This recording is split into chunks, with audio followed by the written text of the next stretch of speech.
Nay nangutana nako, nganong lisod sabton ang mga babae?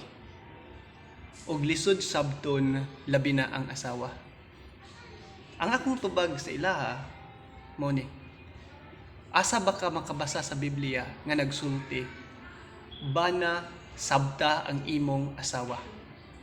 Siguro is try og search basig mamali ko, pero sa ako ang pag-search wala ko'y nakita nga direct command sa Bible nga nagsulti nga husband, understand your wife. Apan ang akong nakita diha sa Ephesians nga nagsulti, husband, love your wife as Christ loved the church.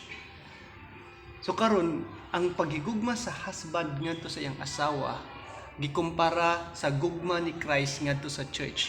So ang akong pangutana, unsa ba di ay nga klase nga gugma ang naa ni Christ ngadto sa church? Ang gugma ni Christ ngadto sa church atong makita din nga verse nagsulti nga ang iyang gugma is unconditional. Ang iyang gugma is sacrificial.